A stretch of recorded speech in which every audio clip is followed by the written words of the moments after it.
దేవుని పాదాల కాడికి రావాలి, దేవుని సన్నిధిలోకి రావాలి. దేవుని పాదాలు దేవుని సన్నిధిలోకి వచ్చినప్పుడే కుదరని రోగం, బాగుపడని రోగం, డబ్బులు పెట్టి చూపించిన ఆ రోగం ఈ మధ్యాహ్నమున ఏ సమయంలో ఈ వాక్యాన్ని, ఈ లైవ్ వీడియోని నువ్వు చూస్తున్నావో అప్పుడే నీ హృదయము దేవుని తట్టుకు తిరుగునుగాక.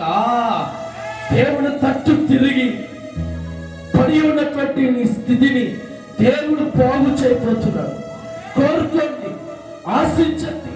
దేవానను బాగు చేయి, దేవానను బాగు చేయి. నా శరీరమందు నాకు కలిగినటువంటి ఈ రోగ బంధకాలు తొలగించండి. రోగ బంధకాల నుండి విడుదల దయచేయండి. రెండవ మాటగా శరీరమందు స్వస్థత పొందుకున్న తర్వాత ఆత్మలో మారు మనసు.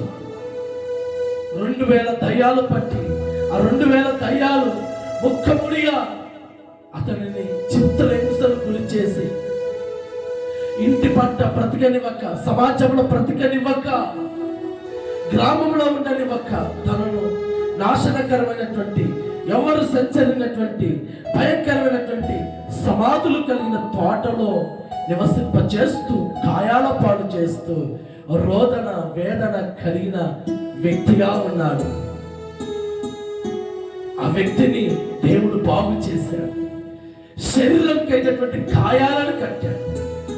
ఆత్మను ఆవహించి ఆత్మలో నివాసము చేసినటువంటి దయ్యాలను వెలగొట్టి అతని ఆత్మకు మారు మనసు కలిగేటట్టుగా, ప్రభువా నేను నీతో పాటు వస్తాను, నేను నీతో పాటు వస్తానయ్యా, నువ్వే నన్ను బాగు చేశావు, నువ్వే నన్ను స్వస్థతపరచావు, నువ్వే నా గాయములను కట్టావు, నువ్వే నా అంతరంగాన్ని తెలుసుకొని నేనున్న ఈ ప్రాంతానికి వచ్చావు. ఇంకా మీదట నేనుగా ఉండక నిన్ను వెంబడించే కుమారుడిగా ఉంటాను అని దేవుని పాదాలు పెట్టుకొని నిజమైనటువంటి ఆత్మలో మారు మనసు కలిగిందండి. ఈ మధ్యాహ్న కాలంలో ఈ వీడియో చూస్తున్నటువంటి నీవు ఇప్పటికైనా నువ్వు తెలుసుకొని పాపము, చెడు వ్యసనాలు అన్నిటిని వదిలిపెడితే దేవుడు నేను బాగు చేయబోతున్నాడు.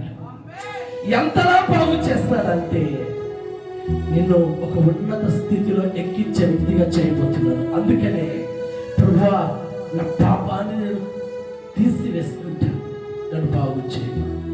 మూడవ మాటగా బయలుపరిచినటువంటి దేవుడు, శాపముతో ఎంతకాలం అనుభవిస్తావు, ఎంతకాలం కష్టపడుతున్నావు, ఒక్క రూపాయన వెలుగుతుందా? నీవు కష్టపడుతున్నావు, నీ పిల్లలు కష్టపడుతున్నారు, నీ భర్త కష్టపడుతున్నారు, అంతమంది కష్టపడి సమకూర్చుకున్న డబ్బు ఇంటిలో ఉండడం లేదంటే కారణం శాపం. శాపం.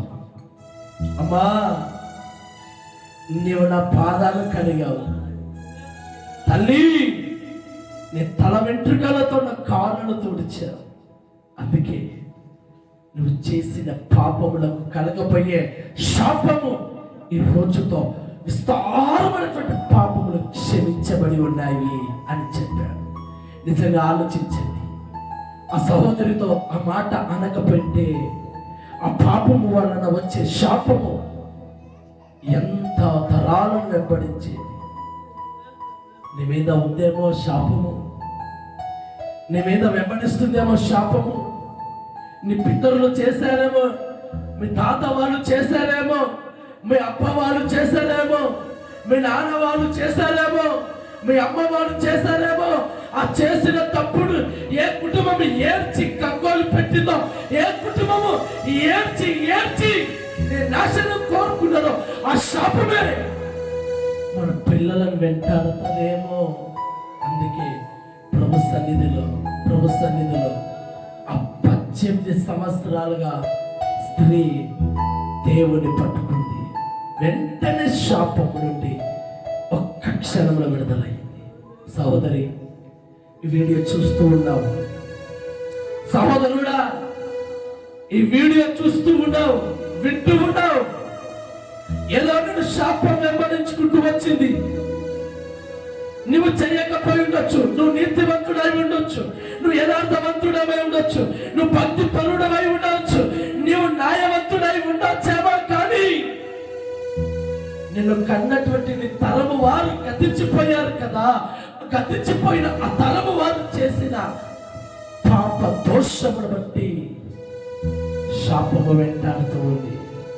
ఆ పాప దోషమును బట్టి వెంటాడినటువంటి శాపమును కొట్టివేయబడాలి.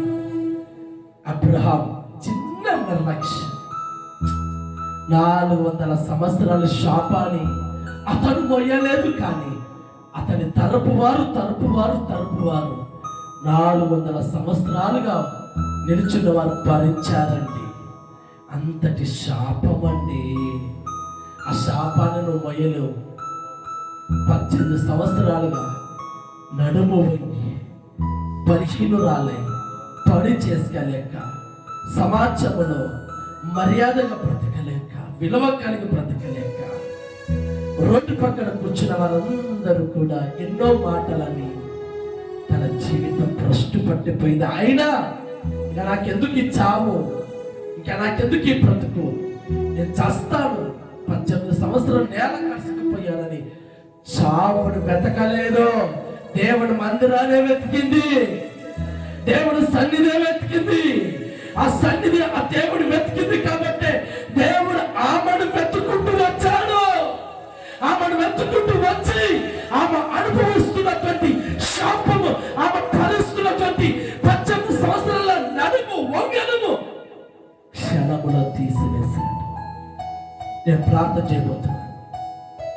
దైవజనులు చెప్పినట్టుగా వాక్యాన్ని ఉద్దేశించి నేను ప్రార్థన చేయబోతున్నాను. అలాంటి తీర్మానం కలిగిన నీవు ప్రభు సన్నిధిలో నీ కుడి హస్తాన్ని పైకి చూపించండి. ప్రభువా నన్ను బాగుంచి, ప్రభువా నా ఆత్మను బాగుంచి, ప్రభువా నా శాపాన్ని తొలగించమని ప్రార్థన. కృపా సత్య సంపూర్ణుడా, నిజంగా నీ ఉద్దేశములు వేరు, నీ ప్రణాళిక తలంపులు వేరు. ఎక్కడో ఉన్నటువంటి దైవ జనులను ప్రేరేపించి, దైవ జనులను మా మధ్యలోకి తీసుకువచ్చి అతని ద్వారా ఈ మాటలు తెలియపరచాలని చక్కటి విషయాలు తెలియపరచు. నీవే మమ్మల్ని బాగు చేసే దేవుడు, నీవే మమ్మల్ని స్వస్థతపరిచే దేవుడు, నీవే మమ్మల్ని ఆదరించే దేవుడు, నీవే మమ్మల్ని ఎత్తుకునే దేవుడు అని ఈ దైవజనుల ద్వారా తెలియపరిచిన మాటలను బట్టి నేను స్తుతిస్తున్నాము తండ్రి. యేసయ్యా, శరీరముతో నలిగిపోతున్నాను యేసయ్యా. శరీరానికి వచ్చిన రోగ బంధకాలు ఎక్కడ తిరిగినా ఆ రోగం నుండి విడుదల లేదు. ఈ వాక్యం విన్న, ఈ వీడియో చూసిన ఆ బిడ్డలను నువ్వు బాగు చేయమని కోరుతున్నాను. వాళ్ళే అక్కడ కనబడుతున్న నెంబర్కి ఫోన్ చేసి సాక్ష్యం చెప్పి కృపను దయచి. రెండవది, ఎంత చెప్పినా మారనిటువంటి వ్యక్తులు ఈ వాక్యము ద్వారా, వీడియో ద్వారా మార్పు కలగాలని కోరుకుంటున్నాను. ప్రభువా మార్పు దయచేదేవా. ఎందరో చెప్పి చూసి అలసిపోయి ఉండొచ్చు, విసుగొచ్చుండొచ్చు, కానీ ఈ మాటలు జీవపు మాటలు ప్రభువా.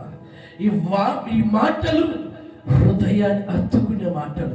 మరి పాపముతో ఉన్న ఆ బిడ్డలను నీవు ఈ వాక్యం వీడియో ద్వారా తగలమని కోరుతున్నాను. మూడవది, శాపాన్ని అనుభవిస్తున్న నీ బిడ్డలను శాపము నుండి విడుదల దయచి. కొంతమంది వివాహాలై 10 సంవత్సరాలు అవుతున్న పిల్లలు లేక అలాగే మొండ్రాలుగా మిగిలిపోయి ఉన్నారు. కారణం శాపమో దోషమో మరి ఏంటో తెలియదు. వారి మీద ఉన్నటువంటి శాపాన్ని తొలగించబడి వారికి సంతానము కలగ చేయమని కోరుకుంటున్నారు. మరి ఏ సమస్య చేత శాపాలను అనుభవిస్తున్నారో ప్రతి సమస్యను తొలగించి, శాపాన్ని తొలగించి వారి ఇంటిలో నెమ్మది, శాంతి, సమాధానం దీర్ఘకాలంగా నిరంతరం నిలిచి ఉండాలని ఒక సేవకునిగా ఆశపడుతూ నిన్ను బతిమలాడుతున్నాను ప్రభువా. వీటన్నిటిని ఇవ్వమని మరొక్కసారి ఈ వాక్యాన్ని అందించిన దైవ జనులను బలమైనటువంటి వ్యక్తిగా నువ్వు నియమించమని కోరుతున్నాను. అనేక ప్రాంతాలలో వాడుకో. అతను కట్టుకున్నటువంటి సంఘాన్ని కూడా అభివృద్ధి పరచండి. ఆ సంఘంలో అనేకులు చేర్చబడదురుగాక. ఆ సంఘాన్ని కలిపిలు చేయాలని చూస్తున్న దురాత్మలు, కొంతమంది మనుషుల ఆలోచనలు తలకిందులవునుగాక. అన్న సంఘాన్ని మరింత హెచ్చించునుగాక. ఎవరైతే అన్ననో అన్న కుటుంబాన్ని సంఘాన్ని తక్కువ చేయాలని చూసారో వాళ్ళ కళ్ళ ఎదురుగానే అభివృద్ధి పొందునుగాక. యేసుక్రీస్తు నామములోనే అడిగి వేడుకుంటున్నాము తండ్రి. ఆమేన్, ఆమేన్.